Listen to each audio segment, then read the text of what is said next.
Fight family, what's happening? I want to break down this dope Swedish Twister setup from Fight to Win 211 in Pittsburgh, all right? So let's get straight into it. All right, Jeff Mock, who's on bottom here, he's in his guard.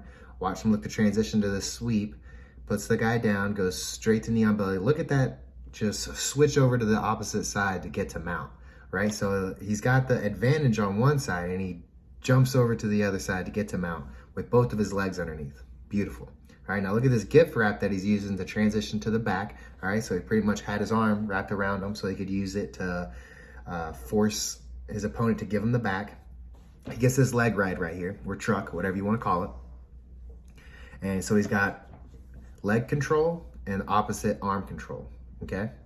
So that's what we're looking at right here. Now, see he has that 2-on-1 on that arm? He passes it overneath his neck.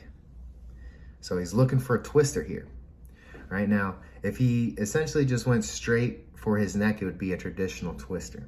All right, but he sets it up for a Swedish twister by passing his arm all the way down, like behind his back to his hip, all right, which is just a brutal setup. And I find that a traditional twister can be harder to finish because you don't have as much leverage, right? So he's got both of his arms up there. He can use that to kind of relieve pressure. But Jeff Mock here, look, you see how he passes that one arm through down to his armpit? Now look, he maintains control, grabs it with his other wrist, and then shoves it all the way down to his hip. And that's what makes this a Swedish twister. Now, you see how he's like on top of that arm? The dude can't get it out. Now look, he's pulling on his head. All right, so he's twisting the spine, twisting and bending it and folding it. So that's where the tap's coming from. And look, he's got his head facing the same direction as his butt. Like, this is a brutal submission, fam. I would have tapped a long time ago. Like, this shit hurts. And, I mean, just a beautiful setup. I want to show you guys one more time. Props on the defender for defending so well and having a smile on his face after the fact. I would be messed up for weeks if someone twisted me up like that. All right, but I'll just show you one more time. All right, so all the way to the gift wrap.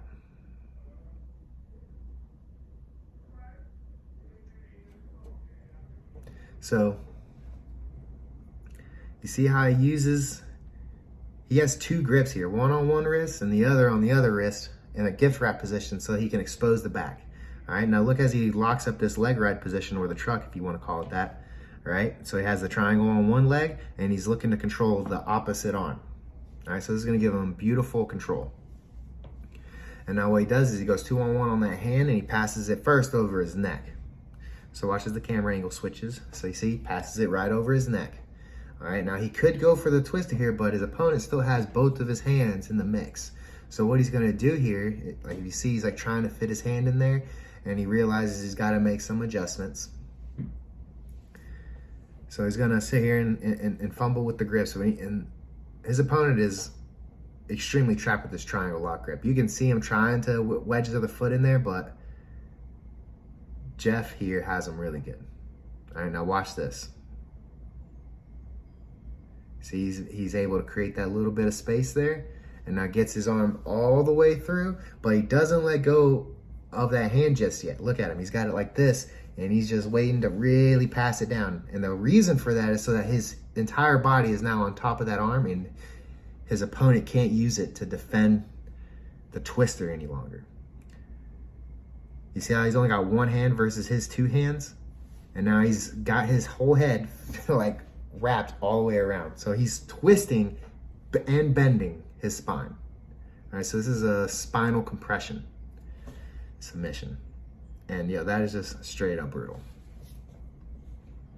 Again, thoroughly impressed with Jeff Mock's ability to get to the back, right? First, he jumps him out from like a knee on belly position, right? Then he forces the gift wrap, uses it to take the back, and then gets a gnarly finish with a Swedish twister. Study this, guys. I'm about to be compressing all the blue belts' spines, all of them. I'm landing this on somebody. All right, see you guys next time.